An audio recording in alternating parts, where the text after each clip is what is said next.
The Bible is a book of survival, not to mention that it is the book of wisdom, the book of peace and happiness. And one of the major themes of teachings on happiness and peace is about human relationships. Pakikipagkapwa-tao, pakikisalamuha, pakikipagmabutihan. Sabi ng Panginoon, I came that you might have life and have it abundantly. And one of the abundances that the Lord can give us is available through human relationships. Ang tunay na espiritualidad, ang mataas na uri ng relihiyon ay makatao. At yan po ang tema ng pag-aaral natin ngayon. Pinamagatan natin, kapitbahay, kapwa-tao. Thank you, Father, that you are our God in heaven and no other. Salamat sa pagdating nagpapatawad namin mga kasalanan, naglilinis sa mga karumihan namin, nagpupuno sa aming mga kulang. Humihingi kami ngayon, Panginoon, ng pagtutuwid, pagtatama, pagpapalakas. Give us your wisdom. Teach us how to maximize the meaning of life through meaningful, peaceful, and beautiful human relationships. Ipakita mo sa amin ang aming mga kakulangan at kamalian.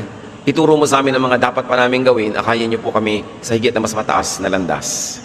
Be our speaker, Father. Release wisdom and power in our midst through your words. Sit on your throne of power. Teach us like you would as a loving Father. And we pray, Lord, that we will not only increase in knowledge, but we may actually grow in godliness. Teach us, give us your peace, restore the strength of our bodies, give us the intelligence that is required to understand your message. Be our speaker. We ask you, Father, in the name of your Son, Jesus our Lord, our Savior, and our friend. Kapitbahay, kapwa-tao. Maaaring magiging napakahalaga ng mga kamag-anak sa ating buhay, to the point na hindi na natin bibigyan ng pansin ang pakikipagmabutihan natin sa mga taong hindi kamag-anak. But other relationships outside of the family are also very, very important, and the Bible is very emphatic about its significance. Kaya ang ating pag-uusap ngayon, una, about neighbors versus relatives. Kung bisa namimili lang tayo, hindi naman natin kamag-anak yan, hindi naman natin kaano-ano, so huwag na natin gawa ng mabuti. Proverbs 27:10, do not forsake your friend or a friend of your family. And do not go to your relative's house when disaster strikes you. Better a neighbor nearby than a relative far away. Huwag daw papabayaan na makisama sa mga kapitbahay sapagkat sa panahon ng pangangailangan, higit lalong mainam at kailangan natin ng tulong nila kaysa sa mga kamag-anak nga pero malayo naman. Marami kasi mga tao dahil sa kanilang loyalty sa mga kamag-anak, hindi na sila nakikipagkapwa doon sa mga malapit na nakatira sa kanila. Hindi lang dahil hindi nila kamag-anak, dahil hindi nila kinakaibigan. But the lesson here is to keep old friends. To keep old friendships. Pati daw mga kaibigan ng ating mga magulang ay dapat din nating patuloy na kaibiganin at huwag nating papayabayaan yung mga naging mabuti sa ating mga ninuno. This is about generational friendships. Hindi ko minsan natin na-appreciate, pero ang isa sa mga pinakamahalagang investment ng buhay are the friends that we make along the way. Matagal kasi to make friends. And you cannot have old friends. You can only make new ones. Old friends can only be kept or lost. Hindi kayo pwedeng bukas biglang magkaroon ng bagong old friend. Dapat matagal. So keep your personal friends and that of your family. Why? Because a good friendship could be better than a very fat bank account. Iba yung savings, iba yung investment sa mga pakikipagkaibigan. And Proverbs tells us to keep the friendship active by not deserting or forsaking friends who are in need. Because the quickest way to cut or to weaken a friendship is abandonment in times of need. Sabi niyo, huwag niyong hahayaan na mapaso ang inyong mga pagkakipagkaibigan. Huwag niyong tatalikuran ng kaibigang nangangailangan o kaibigan ng inyong mga magulang. Huwag silang pababayaan. And the surest way to weaken friendship is simple non-remembrance or non-involvement. Sayang. Kung minsan nagkakaroon ka ng kaibigan, ang tagal-tagal mo nakipagkaibigan sa kanya ng elementary grades, ng high school, college, tapos nag-asawa ka, naging busy ka sa iyong pamilya, nakalimutan mo na yung mga kaibigan mo. Hindi dapat ginaganon sapagkat sayang yung investment ng panahon. You can keep your friendships current even though you are making a career or putting up a family. Like bank accounts, friendships have to be kept active. At ngayon, madali na yan. Lalo na't may internet, may technology, it's always easier to keep in touch, to find long-lost friends. Dumadali. Friends divide our sorrow and multiply our joy. Marami tayong mga kalungkutan, mga pag-iisa, mga hirap na dinadala na dapat gumaan-gaan kung may mga kaibigan tayong karamay. Pero nalilimutan natin sila. Especially when we get busy trying to survive, forgetting that one of the best tools of survival is friendship itself. Kaya ganoon na lang ang pagpapahalaga ng Biblia sa friendship. And one element of friendship, Deuteronomy 22, if you see your neighbor's ox or sheep or goat wandering away, don't ignore your responsibility. Take it back to its owner. So pati pala yung mga naliligaw na mga alagang hayop ng iyong kapitbahay, pag nakita mo, kailangan isoli mo doon sa may bahay. Now extend that deeper. What about your neighbor's son or daughter? Nalalaman mo, nakikita mong naliligaw ng landas yung mga anak ng kaibigan mo. Yung mga ari-arian niya nawawala, kilala mo yung bisikleta niya, biglang ginagamit ng iba, nanakaw na pala. What do you do? Wala kang pakialam, ayaw mong masangkot. Sabi nga, ito nawawala yung mga tupat, mga hayop ng iyong kapitbahay. Akayin mo pa uwi. Lalong-lalo ngayon, napakarami mga absentee parents because of the diaspora. Because many Filipinos work abroad or in faraway cities. Yung mga nanatiling mga kaibigan na nandyan, malapit sa mga anak ng kaibigan yung absent, meron din tayong pananagutan sa mga yan. Kaya napakahalaga nagpapakamagulang din tayo. That we invite these kids into our homes during family dinners or holidays or vacations, so that we don't lose touch with them and we continue to open the communication line so that when we have to give counsel or guidance, there is already a relationship. Napaka-importante. Friends and neighbors are responsible for each other. Kaya sa mga probinsya, ang mga tao mas may magkagandahang asal kaysa sa malalaking mga lungsod. Kasi sa mga malalaking syudad, hindi magkakakilala ang mga tao. At dahil hindi magkakakilala, pwede na maging magaspang, pwede na maging rude, pwede nang hindi maging mabait. That's why community life in the cities is horrible. At kuminsan, ganyan na rin ang nangyayari sa mga probinsya natin, na urbanize, yung magagandang samahan ng magkakapitbahay, nasisira. Nung araw nga bad taste maglagay ng bakod. Nahihiya ka sa kapitbahay pag nagbabakod ka. Pero tingnan nyo ngayon mga bakod, katataas, hindi na makita-kita yung mga magkakapitbahay. Kaya namasakar ka na doon sa loob, hindi pa alam ng kapitbahay mo. Nagkakanika niya ng mga buhay, samantalang ang tinuturo sa Biblia ay makipagkapitbahay. There's better peace and order and community life when neighbors watch for each other. At kung meron dapat na programa ang mga churches, ang gobyerno, lalo ang local government, yung magturo ng mabuting kapitbahayan. Mga corporate policies, kung meron kayong mga kumpanya sa iba't ibang neighborhoods, lalo may mga mina kayo doon, may mga pabrika kayo doon, nakakasira kayo ng environment, dapat makitungo sa mga tao doon. A certain income of the company should be spent for community relationships, social service. Dapat corporate policy yan, yung kapitbahayan. Magtatayo ka ng factory, dudumihan mo yung ilog, sisirain mo yung environment. Anong karapatan mo para gawin yun sa mga taong taga roon? The least that you can do is makipagmabutihan and plow back parts of your profit to the community that's being affected. Corporate responsibility to the community. Kapitbahayan. Hindi yung meron kang isang factory o meron kang isang corporate office sa isang malayong bayan. Meron kang compound for your own employees at akala mo kayo kung sinong mga mayayaman doon sa baryo na yun na hindi nakikisalamuha, nakahiwalay sa mga tao. Samantalang ang hinuhutot nyo yung natural resources ng bayan na yun. This is wrong. Kailangan yung pakikipagkapitbahay. Kaya ang mga kagandahang asal din, kung ang mga tao yung magkakakilala sa isang barangay, sa isang kalye, people become more polite. Kung meron talagang inaatupag dapat ang mga barrio captain natin, mga barangay captain, to cement neighborhood relationships.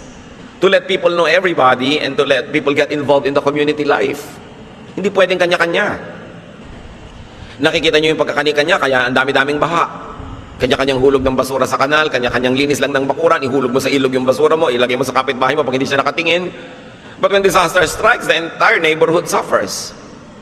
In fact, according to many studies, maraming mga bayan nagsusurvive because of neighborhood relationships. Yung may mga tsunami, yung mga lindol, may mga landslide, maraming nahuhukay, maraming naililigtas kasi yung kapitbahay nagtuturo. Ay, may bahay po dyan dati. Natabunan lang. Kasi hindi naman alam ng mga dumadating na mga relief workers yan. Pero pag nagtutulong-tulungan yung magkakapitbahay, may nagagawa. At yan ang dapat nating ibalik sa buhay Pilipino. Yung pakikipagkapitbahay. Dati nga pag nagluluto ka ng medyo masarap, nagpapadala ka na agad sa kapitbahay Yung share siya agad. Hindi yung nagpa-party ka sa garahe ninyo, ang dami-daming balloons, ang lakas-lakas ng tugtog, na abala yung kapitbahay mo, pero hindi ka nagpadala ng ulaman lang. Kaya mamaya binabato na nila yung bubong nyo dahil naiinis na sila, nagagalit na sila. Kasi puwera sila.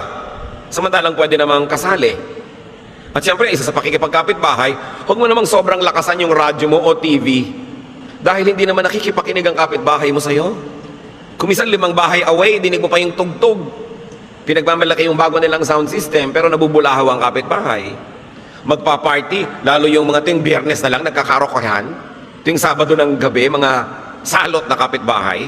Di ba? Dapat after 10 p.m. o 11, tahimik na. Kahit gusto mo pa mag-party dahil yung iba, papasok pa. Yung ibang mga bahay, may mga inaalaga ang may sakit. Hindi naman lahat gusto mag-party. Kailangan sensitive tayo sa ating kapitbahay. Kita ninyo itong King of Tyre sa 1 Kings 5, 1-6.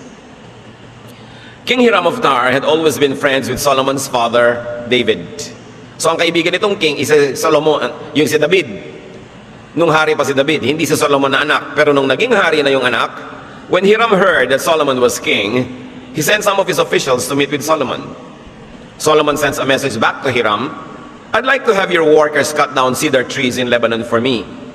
I will pay whatever you say, and I will even have my workers help them. We both know that your workers are more experienced than anyone else at cutting lumber. So magpapagawa ng templo si Solomon. Ipaparepair niya ang palasyo, kailangan niya ng maraming hardwood. Dito naman kay King Hiram ng Tyre, maraming mga cedars. So anong sabi nitong si King? Alam mo, kaibigan ko yung tatay mo, ngayon na ikaw na ang king, let's continue this kind of family friendship. Sumagot si Solomon, sige po, pwede ba niyo akong tulungan na magkaroon ng mga matitigas na mga kahoy? Yung mga tagaputol nyo ang gagaling, pwede nyo bang ipadala at magputol ng kahoy para sa akin? At babayaran ko kung magkano man ang singilin nyo sa akin.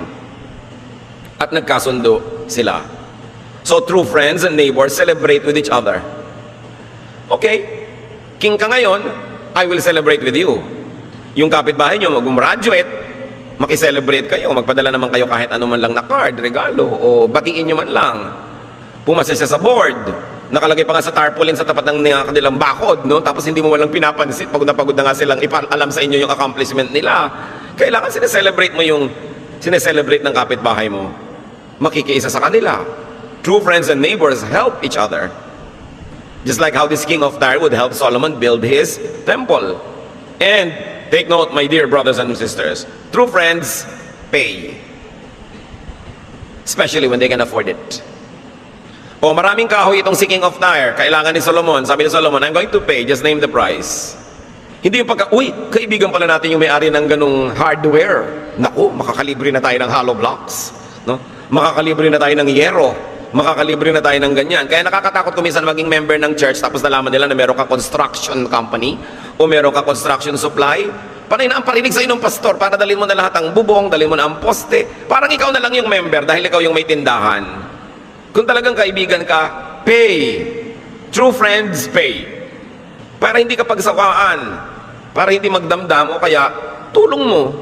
Gusto mo pala ng ganun, di bayaran mo. Kaya mo magbayad, huwag kang kumuha.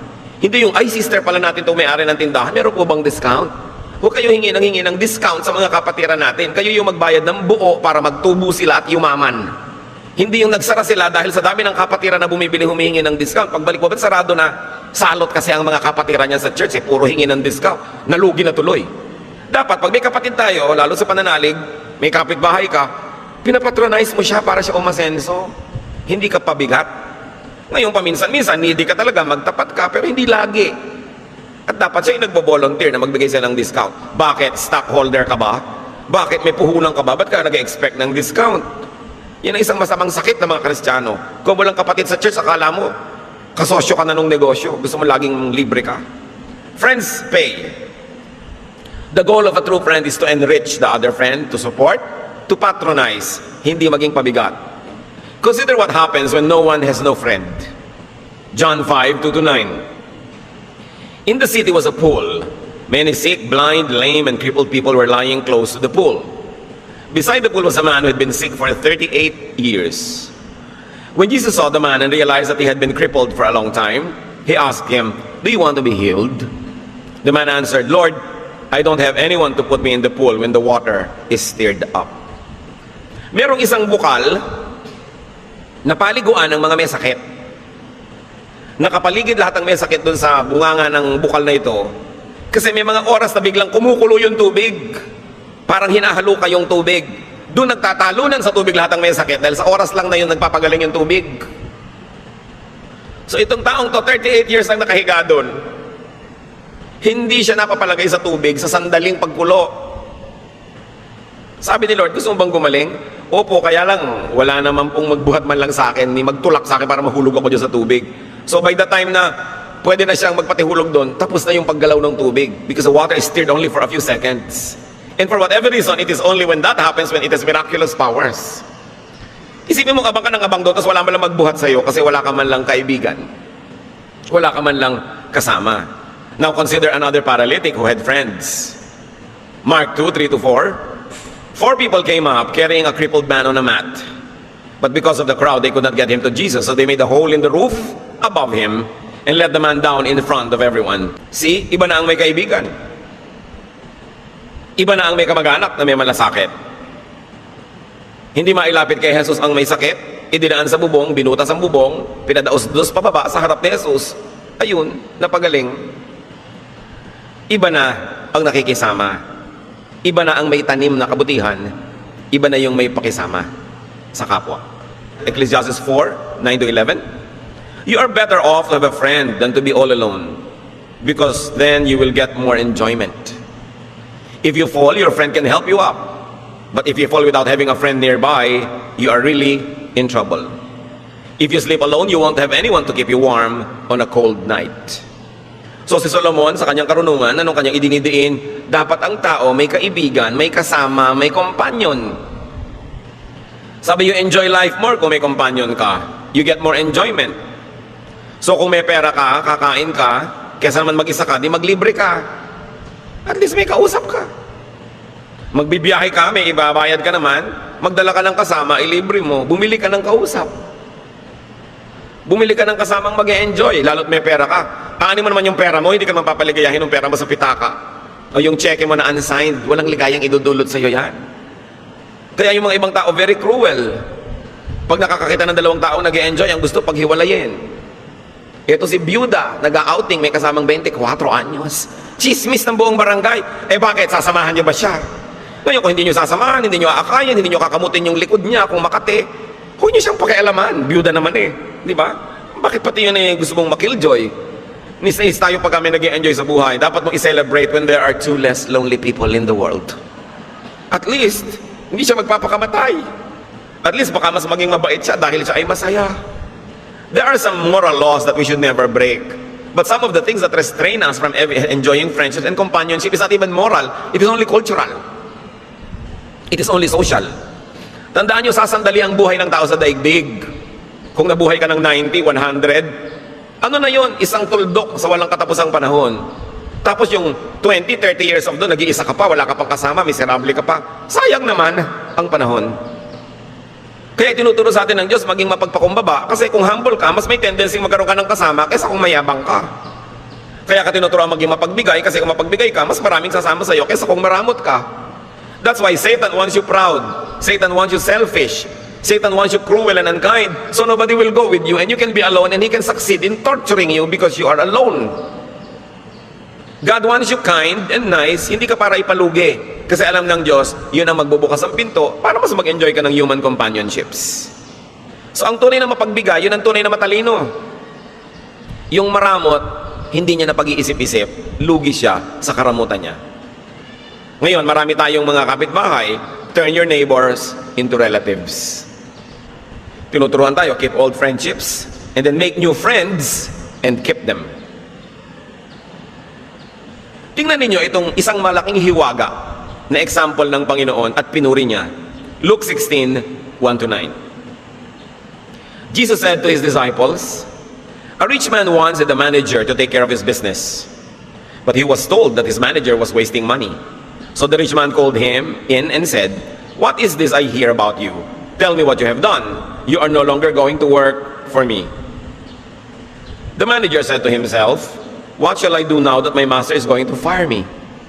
Hindi natin alam kung guilty talaga yung manager or not. Nakarinig lang yung may amo ng mga balita tungkol sa manager na hindi daw mabuti at hindi matapat. So ipinatawag at tinatanggal sa trabaho. The manager said to himself, what shall I do now that my master is going to fire me? I can't dig ditches and I'm ashamed to beg. I know what I'll do so that people will welcome me into their homes after I've lost my job. Then one by one, he called in the people who were in debt to his master. He asked the first one, "How much do you owe my master?"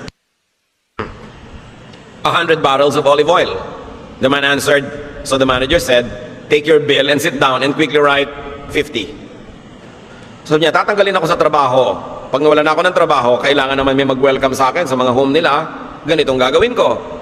Isa-isa niyang pinuntahan ng may mga utang sa kanyang amo. Magkano utang mo sa amo ko? Ilang bariles ng mantika? Sabi niya, eto, 100. Isulat na lang natin 50, ha? Para yan ang singilin sa'yo. Nagganansya ka na ng 50 dyan. The manager asked someone else who was in debt to his master, "How much do you owe?" 1,000 bushels of wheat. The man replied. The manager said, "Take your bill and write 800. 800 na lang." The master praised his dishonest manager for looking out for himself so well. Imbes magalit yung amo, pinuri. Ang galing nito, ha? Sabi niya, marunong mag-alaga sa sarili. That's how it is. The people of this world look out for themselves better than the people who belong to the light. My disciples, I tell you to use wicked wealth to make friends for yourselves. Then when it is gone, you will be welcomed into an eternal home. Maraming mga tao hanggang ngayon hindi nila ma-reconcile kung ano ang lesson nito. Nalilito sila. Pero ang general lesson is this. Sabi nung amo, ang galing nito, gumagamit ng pera at mga bagay-bagay para makisama. In other words, binigyan ng ganansya yung kapwa para makadevelop siya ng friendship. Huwag na nating i-judge yung morality behind it. Pinuri siya dito at pinuri siya ng Panginoon. Sabi, ganyan mabuti pa yung mga taga-sanlibutan, marunong mag-alaga sa sarili nila kaysa sa mga mananampalataya. Hindi mga marunong magne-negosyo, nagkakandalugi-lugi, magkakaganito, magpa-partnership, nagkakahiwa-hiwalay, nagbabangay-bangayan. Sabi, mabuti pa yung mga taga-labas, marunong dumiskarte. Pero ang pinaka-general moral lesson dito, ginamit ang material things para pangpakisama, para magkaroon ng friendship. Hindi katulad ng nangyayari madalas baligtad dahil sa material things, nagkakasira ang friendship. So, binigyan niya yung mga tao para magkaroon sila ng pagsisimula ng pagkakaibigan. Yung iba naman kasi ng kugulang, nangunguhan, ng lalamang, yun ang baligtad. This person sacrificed material things for friendship's sake. Yung mga iba, they sacrifice friendships for the sake of material things. While modern sensibilities may squirm at the method, the Bible nevertheless commends the wise use and disposal of material things to gain friendships. Alam niyo bang napakasarap ipakisama ang pera? Kung kayo'y may pera, dapat wala na kayong excuse para hindi magkaroon ng mga kaibigan. Kung marunong ka lang gumamit niyan, yung palabigay ka, palaregalo, palatulong, people will like you. Ganun lang yung general lesson noon. Kailangan, alipin mo ang pera, hindi ikaw ang alipin yan. Ginagamit mo yung pera, hindi ikaw ang ginagamit ng pera. Kung ikaw ay kamag-anak na medyo may kaya, ang dali-daling organize ng yung mga kamag-anak na nagpa-party kayo, nagre-reunion kasi kaya mo naman mag-organize, ba't di mo gawin? Kaya mong puntahan namang may sakit na lawin, tumulong sa pambayad ng gamot ng ospital, ba't di mo gawin? You develop relationships that way. Because people will genuinely like you if you're helpful. But no, many people do it the other way around. They dispose of friendship for material gain. Kaya maraming magkakapatid, kapatiran, magne-negosyo. Lalapit sa akin, Pastor, gusto po na magne-negosyo po kami. Ang saya-saya nila, kami po ni sister mag-sososyo, kami nila brother mag-sososyo. So, naku, 3 months from now, dadating itong mga ito, sumbungan na naman ito, nag-away-away na naman ito, at ipapasingil sa akin yung kaibigan niya na ayaw magbayad sa kanya. Ganyan na naman mapapala ko rito. Di ba? Kasi maraming ganyan magkakapatiran. Naku, huwag nga kayo mag-sosyo-sosyo. Kung hindi matibay ang relasyon nyo, tsaka kung hindi maganda ang kalooban. Kasi naglalamangan, mamaya pareho tuloy hindi nag-church kasi nagkakahiyaan o nagkakagalit. 90% ng mga magkakapatiran pag nagsosyo, nag-aaway. And that's a conservative estimate. Kaya sabi nung sa Bible, mabuti mo yung tagalabas, marunong sila magdala ng kanyang mga bagay. Bakit nga ba? Kasi nakakahiya, kapatiran mo naman, hindi mo ma-audit, hindi mo matanong, pero napupuno na yung inis mo dito, sasabog din yun, huwag mo nalang ipunin, magtanong ka na maaga pa lang. Dapat pag nag-negosyo kayo, clear yung accounting, clear yung auditing. Di ba? Hindi yung nahihiya ka naman kay sister, tapos takang-taka ka, ba't may bago siyang kotse? No? Kung ano-ano ng mga pumapasok sa guni-guni mo, hindi mo masabi. Kaya nagkakasira kasi hindi honest. Mga ipokrita. Ayaw aminin na alam mo, nagtatanong ng sarili ako, bakit wala tayong kita, pero ang laki, palaki ng palaki ang mga hikaw mo. Di ba? Bakit hindi tayo magkwentas klaras dito? Dapat ganun. Business is business. Kaya mahirap kung minsan yung magpapagawa ka, construction. Naku, mahirap yung ang contractor mo, friend. Kasi pagkatapos ng construction, unfriend na. Bihirang magkaibigan ang nagpagawa ng bahay, nagpakontrata, after nagawa, magkaibigan pa rin. So, huwag kayong magpapakontrata sa mga kaibigan nyo kung pinapahalagahan nyo yung pagkakaibigan na baka mawala. Diba? Kasi hindi ka makademand. Papel lang ang ginawang pinto, hindi ka na kumikibo. Pero tuwing napipilas-pilas yung galit na galit ka, mamaya lalabas din yun. Mahirap yung magkaibigan, nagbi-business. Dapat kung magkaibigan kayo, pero magbi-business kayo, business is business. Let's stick by the rules. Labas ang friendship natin dito. Dapat ganun. Para hindi sayang ang friendship. Because there are good neighbors and there are bad neighbors. At nakikita natin, pagka ang mga neighbors ay bad, bad ang bunga. Pag good, edi good ang bunga. Let's look at more teachings on neighborliness. Romans 13:10. Love does no harm to a neighbor. Therefore, love is the fulfillment of the law. Sabi, ang tunay daw na pag-ibig, hindi nag-iisip gumagawa ng masama laban sa kanyang kaibigan, sa kanyang kapitbahay. Kung ganun pala, ang pagiging maibigin, yun na ang pagtupad sa batas. Yun na ang pagtupad sa kautusan. Huwag na maging complex. Be loving and you fulfill the law. Huwag nyo nang lituhin ang sarili nyo about what the law is at kung ano-ano pa sabihin. Be loving. Mark 12:28-31. One of the teachers of the law came and heard them debating. Noticing that Jesus had given them a good answer, he asked him, of all the commandments, which is the most important? The most important one, Jesus answered, is this. Hear, O Israel, the Lord our God, the Lord is one. Love the Lord your God with all your heart and with all your soul and with all your mind and with all your strength. The second is this. Love your neighbor as yourself. There is no command greater than this. So yun pala. So isang number one kautusan, love your neighbor. It is the true, essential second commandment. Now, when we think of neighbor, think also of your spouse, your child, your parent, your in-laws, your workmates. Neighbor mo yun. Hindi lang yung kapitbahay. Lahat ng taong malapit sa iyo, yan ang tinatawag na neighbor. Kung minsan man, ang galing nating makisama sa kapitbahay, pero ang pangit ng pakikisama natin sa kasambahay. Polite na polite sa tagalabas, pero hindi naman polite sa tagaloob mismo ng bahay. 1 John 3:17-18, if anyone has material possessions and sees a brother or sister in need but has no pity on them, how can the love of God be in that person? Dear children, let us not love with words or speech, but with actions and truth. So, help your neighbor. Napakaganda na ikaw mismo, sa bag mo may extra biscuits ka, pag may nakita ka mga gusgusi at mga gutom na bata, abutan mo na. May dala ka. Ready. Ibig sabihin talagang nasa puso mo, magbibigay ka, you will be a good neighbor. Proverbs 25:17, don't visit friends too often or they will get tired of it and start hating you. So nakita nyo isang principle ng friendship, do not abuse your neighbor. The less visit, the more welcome. Dadalaw tayo, huwag masyado matagal. Kamag-anak ka naman, yung pupunta ka sa kamag-anak mo, 2 linggo na nakasadla ka sa kanila. At dahil gusto mong mabawi ang iyong pamasahe, galing ka pa sa Mercedes, may dala ka pa mga daing na ibebenta mo kung kani-kanino at amoy divisoria na yung bahay ng kamag-anak mo. Ang tagal. Sabi, don't visit friends too often. Kung darating ka, yung hindi ka pabigat. Yung pag nagbukas ang pinto, nakita yung mukha mo, gusto magpakamatay nung nagbukas. Naku, may dumating na kamag-anak. No? Kailangan welcome ka kasi matulungin ka, mabait, may dala-dala kang regalo, o kung wala man, your warm body, willing ka magtrabaho. Hindi yung bisita ka, tapos akala mo ka kung sinong among dakila. Hindi ka nagluluto o naghahain. Pwede mo lang gawin yun kung ikaw nagbigay ng pamalengke. Pero kung hindi, kailangan kaliskisan mo yung isda, no? Hugasan mo yung mga plato. Kailangan marunong ka makisama. Do not disturb too often. Do not ask and borrow too often. And when you ask, you pay. Kailangan binabalansin mo ang relasyon. Proverbs 25:18, a man who bears false witness against his neighbor is likely a heavy sledgehammer and a sword and a sharp arrow. Don't tell lies against your neighbor.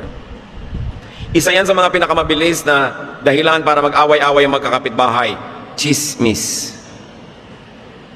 Kaya sa mga kapitbahayan, makita mo yung mga pangkat-pangkat, usually it's divided along chismis pangkat. No? Group A against Group B. So huwag nakikisangkot. Huwag aakyat sa bahay ng may bahay, may dalang balita, akyat dito, chismis doon. Magulo yan. Never turn neighbors into enemies. Never turn your neighborhood into a war zone. Kahit anong sabihin nyo laban sa inyong kamag-anak, kapitbahay, makakarating. Imposibleng hindi. Don't even have the illusion that the person will never know. Malalaman at malalaman niya yan. Proverbs 11:26, charge too much for grain and you will be cursed. Sell at a fair price and you will be praised. What sorrow for you who buy up house after house and field after field until everyone is evicted and you live alone in the land. So ano pinapakita dito? Isang nangangalakal na sobrang maningil at magtubo. Yung iunan, sobrang mamili at mangilit na mga ari-arian. Sabi, ang mangyayari niyan, sa'yo nga lahat yan, pero nag-iisa ka, wala kang kasama. You should know when to stop being greedy. Do not take advantage of your neighbor's poverty or weakness. May neighbor kang nangangailangan, nangungutang, ang laki-laki na i-charge mo pang interest. Kung hindi mo naman ikamamatay, pautangin mo. Kung gusto mo mag-charge ng interest, yung talagang legal lang at yung maganda lang at sapat. Cost of money, para hindi ka naman nalugi. Pero sobrang mong pagsamantalahan, pasasalamatan ka nun dahil tumulong ka, pero sa loob nun, ini sa'yo. May sama ng loob, may galit.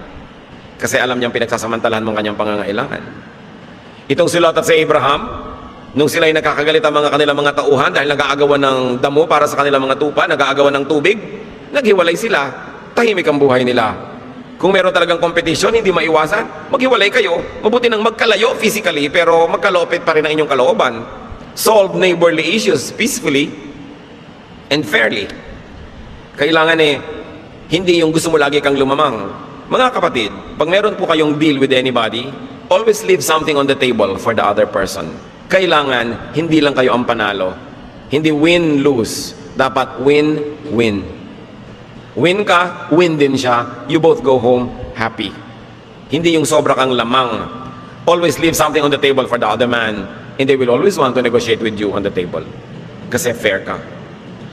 Even early Christians shared their possessions. Acts 2:42-47.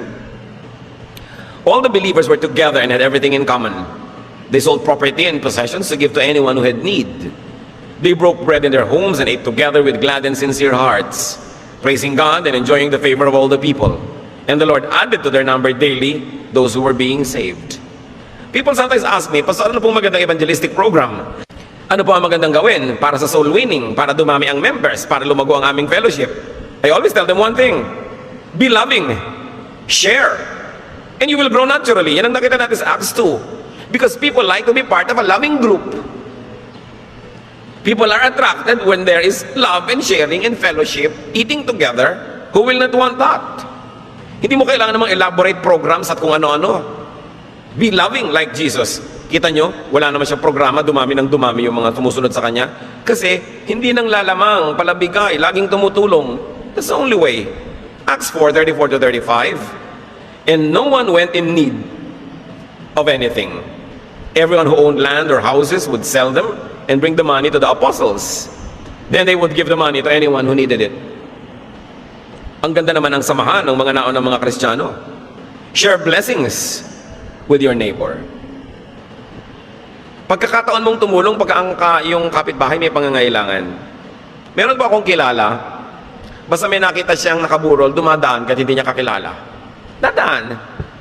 Makikiramay sandali. Kung may kaya siyang iabot na konting tulong, ginagawa niya, kahit di niya kamag-anak. Basta nakakita ng may lamay, tumitigil sandali. Kung hindi naman sobrang nag-aapura at nakikiramay. Ang gandang ugali. Bihira lang naman mamatayan ng tao, papalampasin mo pa, hindi ka pa nagpunta. Tinamad ka pa nung libing.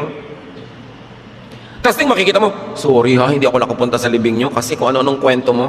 Alam nyo, nakakapagod mag-sorry dahil hindi ka nakapunta sa libing. Makipaglibing ka na lang. Kasalan, imbitado ka. Birthday, imbitado ka. Pumunta ka na.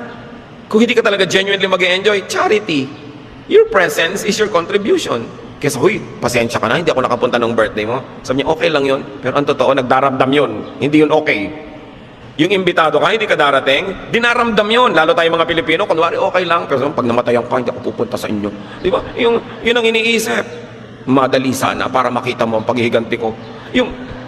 Huwag na kayong patamad-tamad. Bihira lang may ikinakasal, may namamatay na inililibing. Pumunta na lang kayo kaysa magpaliwanag pa.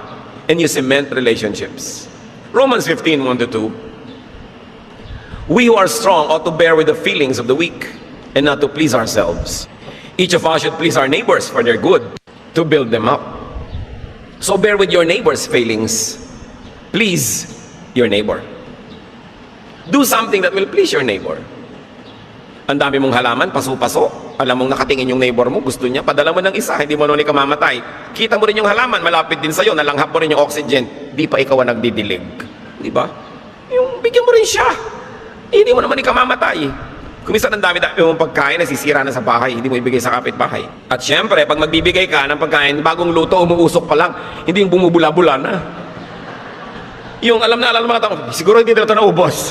Di ba? Yung umuusok pa, pinapadala mo na, yun ang nagbibigay. Talagang alam mong gusto magbigay. Start this again in your neighborhood, where you live. Lilipat ka sa isang bagong condo unit, sa isang bagong bahay. Send fruit baskets to your neighbors. Kantahan mo ang dating mo, yung entry point mo. Kung yung mga ilaw ng garahe mo tumatama sa bahay nila, tuwing gagarahe ka o lalabas ka, huwag mo na munang buksan yung ilaw o idim mo lang. Diba? Huwag na yung ang tagal-tagal naka-idle yung kotse, umaalis ka, madaling araw, nagigising na sila, itulak mo muna papalayo at doon mo na parang sound of music, no? Itulak mo palayo, doon mo na sindihan yung makina sa malayo. Be kind to your neighbor.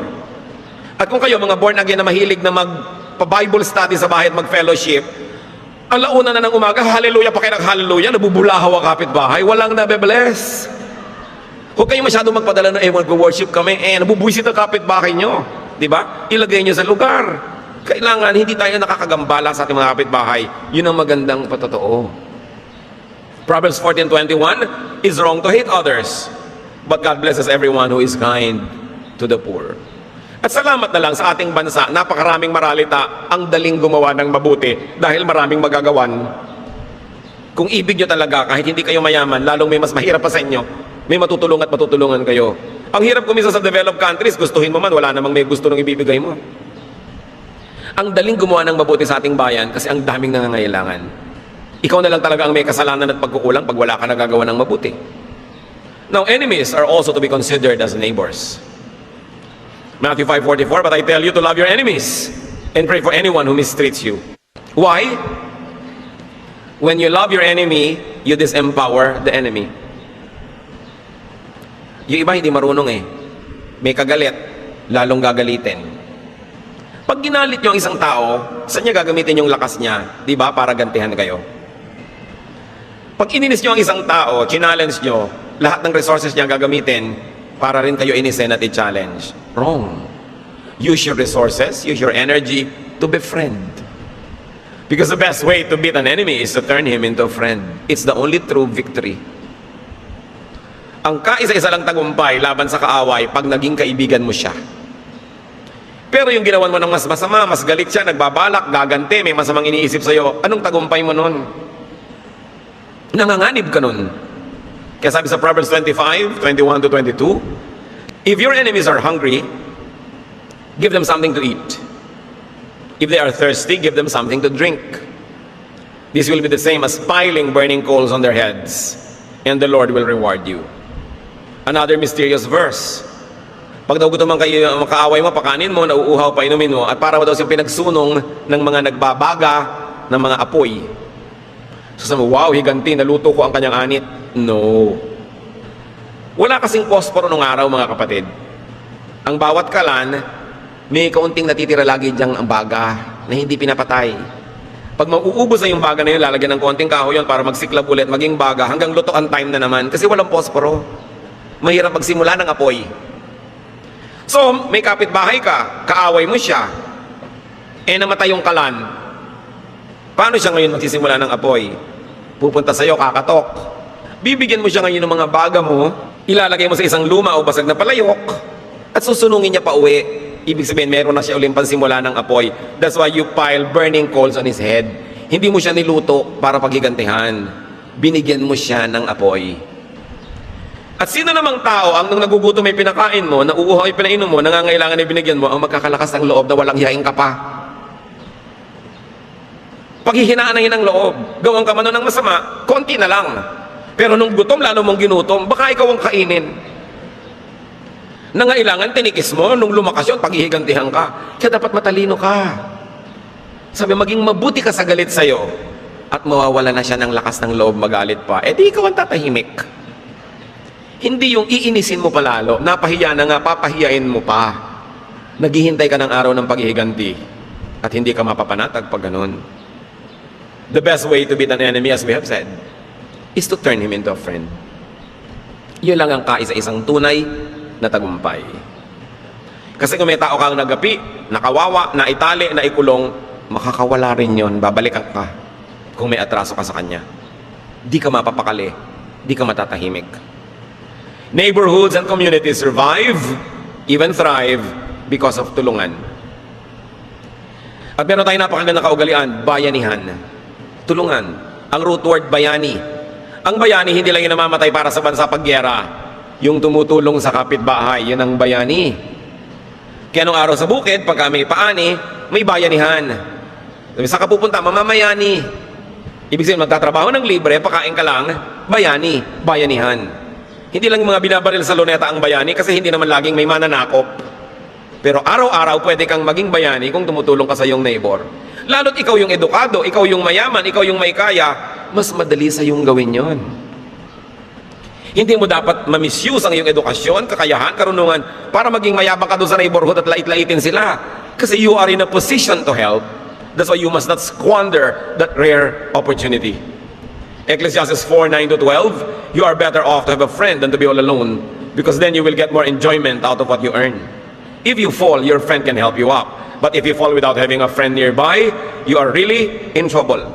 If you sleep alone, you won't have anyone to keep you warm on a cold night.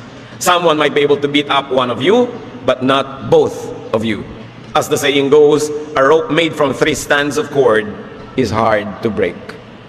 Di ba? Ang isang hibla ng sinulid, madaling putulin. Pero pag tinirintas mo na yan, 3 na sila, 4, matibay na.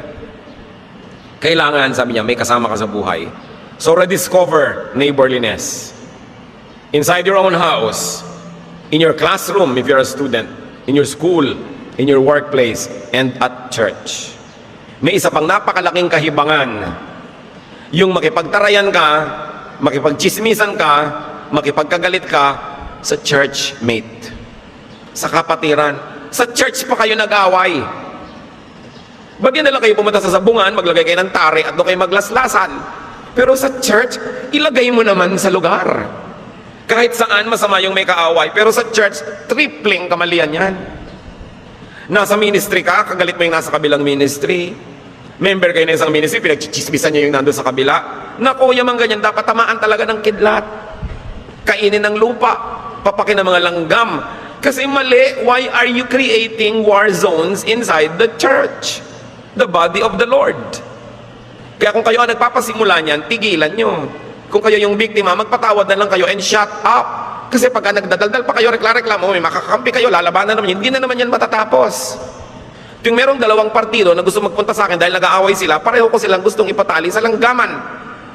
Pareho kayong mali.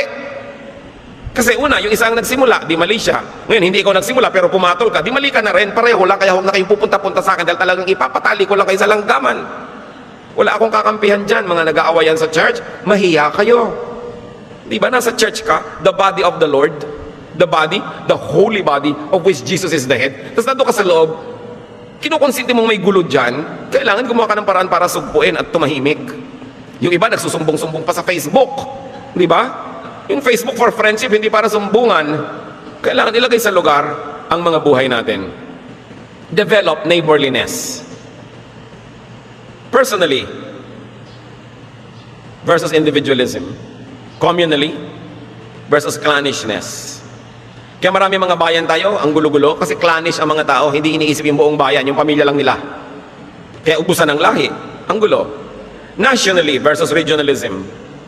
Meron tayong isang bansa, hindi ka lang Tagalog, hindi ka lang Bicol, hindi ka lang Cebuano, may bansa tayo, kailangan buuin yun. Pasay na, luma na, primitive na yung regionalism. Kailangan magtulong-tulong para lumika na isang buong bayan.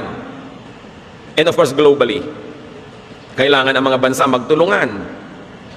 And importantly, in the realm of religion, ang mga pinakamahihigpit na magkakalaban, hindi naman Satan versus the church, congregations versus congregations.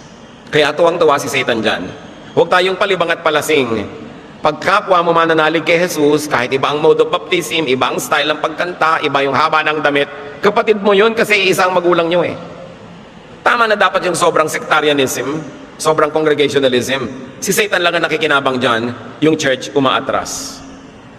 Buhayin ang diwa ng pagkikipagkapwa, ng pakikipagmabutihan, ng bayanihan, yung kapitbahayan. Mga barangay captain, mga mayor, dapat number 1 nilang agenda yan, to develop a sense of community, a sense of neighborliness. Sabi nila, kapit-bisig, pag pinalaki mo yan, kapit-bahay. At yung kapit-bahay, hindi ibig sabihin kalapit-bahay, ibig sabihin kapit-kapit na mga bahay. Kapit-kapit na magkakapit-bahay at mga sambahayan para tumibay ang community. In solving the problems of environment, the challenges of economy, kailangan ng community maging solid. Hindi pwedeng kani-kanya. Yung mga paglutas ng mga dengue problem, pag-solve ng mga basura, mga baha, community effort yan. Hindi pwedeng kani-kanya. That's why it is important that the church places, again, the agenda of neighborliness on the pulpit. Because it is one major theme of the Bible. Apply all teachings on neighborliness on your neighbors, on your friends, on your family and in-laws, spouse, your child, your parent, your churchmate or brethren, even your workmates. And there's one thing, mga kapatid, don't ever lose friends. Sabi nila, sayang ang miles. Totoo. Yung nag-e-expire na mga miles na earn mo sa airline, sayang. Pero yung nag-e-expire na friendships, mas sayang yun. Ang dami mong oras, pag-ibig, pagmamahal na inilagay sa friendship, tapos mag-aaway lang kayo. Tapos bukod sa hindi na lang kayo magkaibigan ngayon, nagsisiraan pa kayo, di ba mali? That would be a terrible loss, a terrible waste. Kung meron kayong mga friendship that you lost, do something to regain them. May mga friendships kayo na forgotten, revive such friendships. And then revive friendliness in you. Be a friend. Enjoy friendships. The Lord says in John 10:10, I came that you might have life and have it abundantly. And one of the ways to have an abundant life is to be surrounded by people. To give, to receive, to interact, to live with people. So makikapit bahay, makikapwa tao. Ama namin, salamat sapagkat kayo'y mabuti sa amin. Turuan nyo kami kung ano mga pagkukulang namin sa mga kapitbahay namin, kung ano man ang ibig sabihin ng kapitbahay. Maybe kasambahay, kamag-anak, kaibigan, workmate, schoolmate. Ipakita mo yung mga ugali namin, Lord, na nagiging sagabal para maging mabuti ang pakikipagkapwa namin. Continue to make us realize how we can change by your power and by our obedience to your word. At turuan mo kami, Lord, kung ano mga dapat namin gawin to bring back neighborliness, friendliness in our midst. Magbulay-bulay tayo sa madaling mga kapatid, hanapan ng personal application ang napakarami mga tagubilin ng mga pinag-aralan natin. O Lord, in silence, deal with your people, correct us, strengthen us, empower us, enable us to maximize happiness in life through meaningful relationships.